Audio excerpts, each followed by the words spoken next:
একটা ভালো বকনা চেনার যে কৌশল, চেনার যে পদ্ধতি, এটা আজকে একটু দেখার উলানটা কতটুকু পরিমাণে আছে এই সময়। আলহামদুলিল্লাহ আমি আশাবাদী যে 12 মাসে হিটে আসবে। একটি জিনিস ভাই একটু ধরে দেখেন তো, আপনি বলেন তো যে চামড়া পাতলা আছে কিনা? পাতলা একবার মানে কাগজ টান দিলে লম্বা, টান দিলে লম্বা। আচ্ছা আচ্ছা।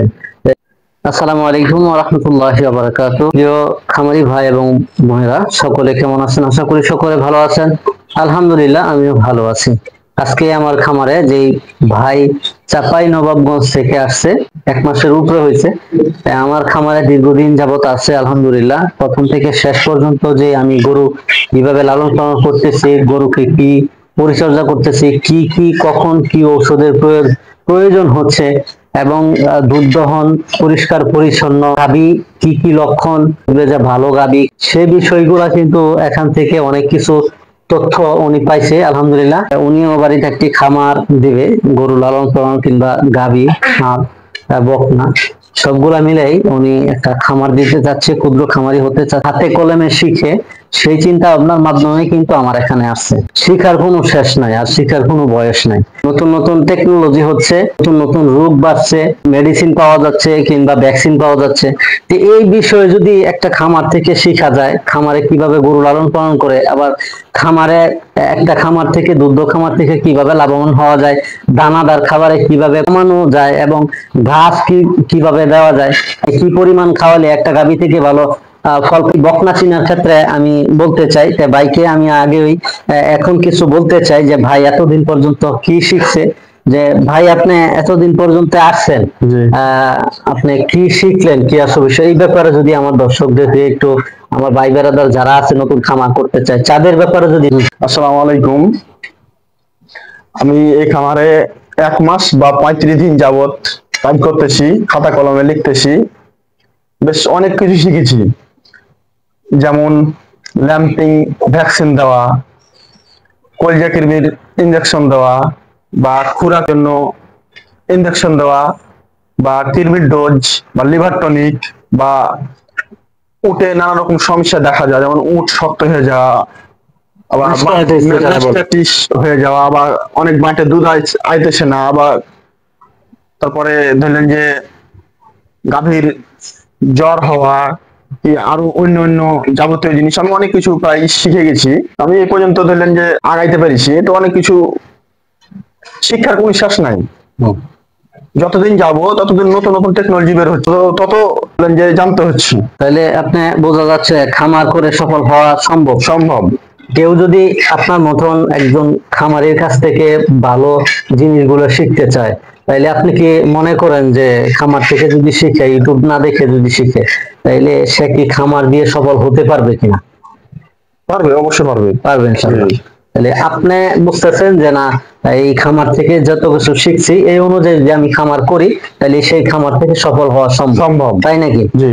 এখানে এসে বুঝতে পারলেন যে ভাই খের খাওয়ায় না, মানে যেটা চারা বলেন, এই ভাই খাওয়ায় না, শুধু ঘাস দিয়ে খাওয়ায়, শুধু ঘাস দিয়ে গরু লালন পালন করতেছে, মানে গাভী গুলাকে শুধু ঘাস দিয়ে লালন পালন করতেছে। এখানে আইসা এনি বুঝতে পারছেন যে না, মোটামুটি চারা ছাড়াও গাভী গরু লালন পালন করা যায় এবং ভালো দুধ পাওয়া যায়, দুধের কোয়ালিটিও ভালো। আপনাদেরকে সহ আমি শেখাতে চাচ্ছি ভালো বকনার সিমটম গুলি কি, সেটা ভাইকে আগেও দেখাইছি, এখন আবার ওনাকে দেখাচ্ছি, এবং প্লাস আপনারাও দেখবেন ইনশাআল্লাহ।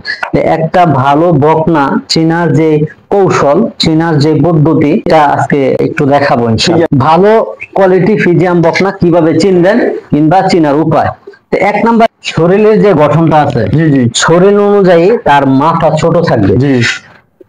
যদি আমি একটু যদি দেখাতে চাই যে শাহিওয়াল জাতের যে বকনা, তার মাথা অনুযায়ী কিন্তু শরীর অনুযায়ী মাথা ছোট, কিন্তু মাথা অনুযায়ী কানটা বড়। এই যে দেখেন কত বড়, বুঝার একটা সিমটম। তাহলে ফ্রিজিয়ান যে বকনাগুলি হয়, সেই বকনা অনুযায়ী আমরা বুঝতে পারতেছি যে শরীর অনুযায়ী মাথা থাকবে ছোট, আর মাথা থেকে কান থাকবে ছোট, আর কানের ভিতরে পশম থাকবে বেশি। হ্যাঁ, এই বকনাগুলির কানের ভিতরে সবচেয়ে বেশি পশম, লোম থাকবে, সেটা কোয়ালিটি ধরা যায় যে সেটা ভালো মানের কোয়ালিটিপূর্ণ বকনা। আপনার যে চামড়া আছে সেই চামড়া দেখতে হবে তার কতটুক ডোলা, অনেকটা ডোলা। এই একটা সিমটম।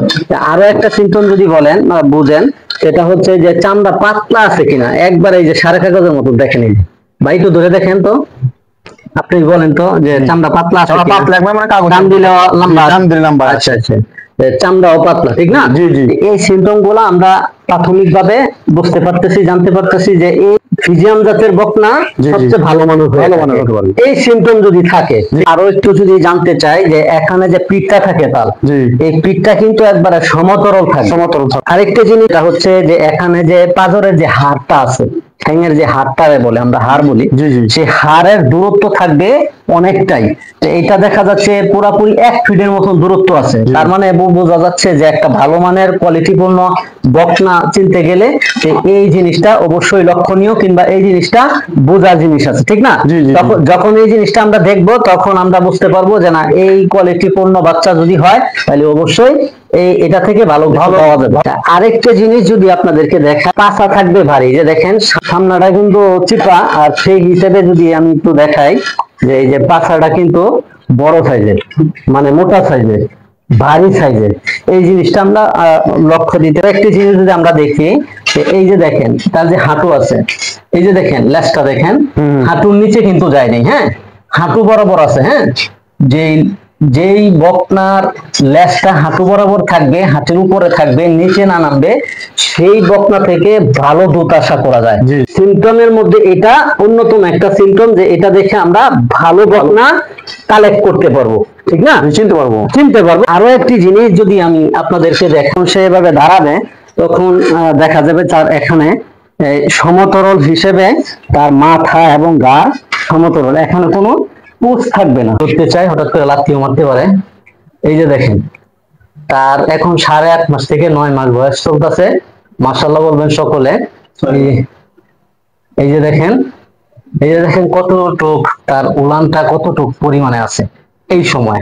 আলহামদুলিল্লাহ, আমি আশাবাদী যে 12 মাসে হিটে আসবে। একটি জিনিস যদি আমরা দেখতে চাই, সবচেয়ে গুরুত্বপূর্ণ আরো একটি, সেটা হচ্ছে যে তার পেটটা থাকবে একটু বড় সাইজের, মানে বাচ্চা হওয়ার তার জায়গা প্রয়োজন, যত পেটটা একটু ভালো থাকবে, বড় বড় সাইজের থাকবে।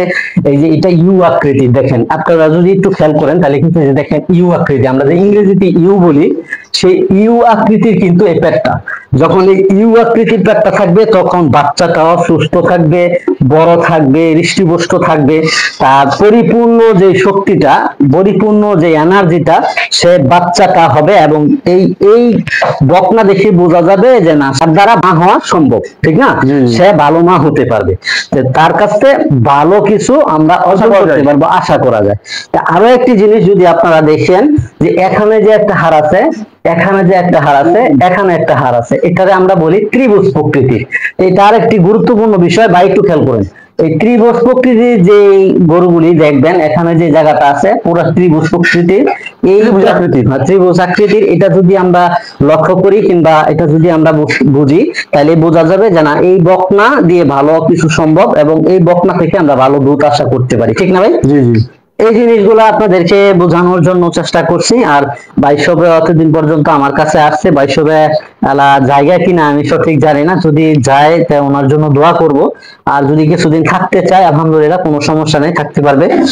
আশা করি যারা খামার দিবেন তারা অবশ্যই ভালো যারা পরামর্শ জানে, তাদের কাছে সলা পরামর্শের মাধ্যমে আপনারা গরু ক্রয় করবেন কিংবা খামারে যুগবেন। আমার জন্য দোয়া করবেন, মন মানসিকতা যেন আরো বড় করে দেয়, এবং সঠিক পরামর্শ যেন আপনাদেরকে দিতে। আজকে এখানেই শেষ করছি। আসসালামু আলাইকুম ওয়া রাহমাতুল্লাহি তাআলা ওয়া বারাকাতুহু।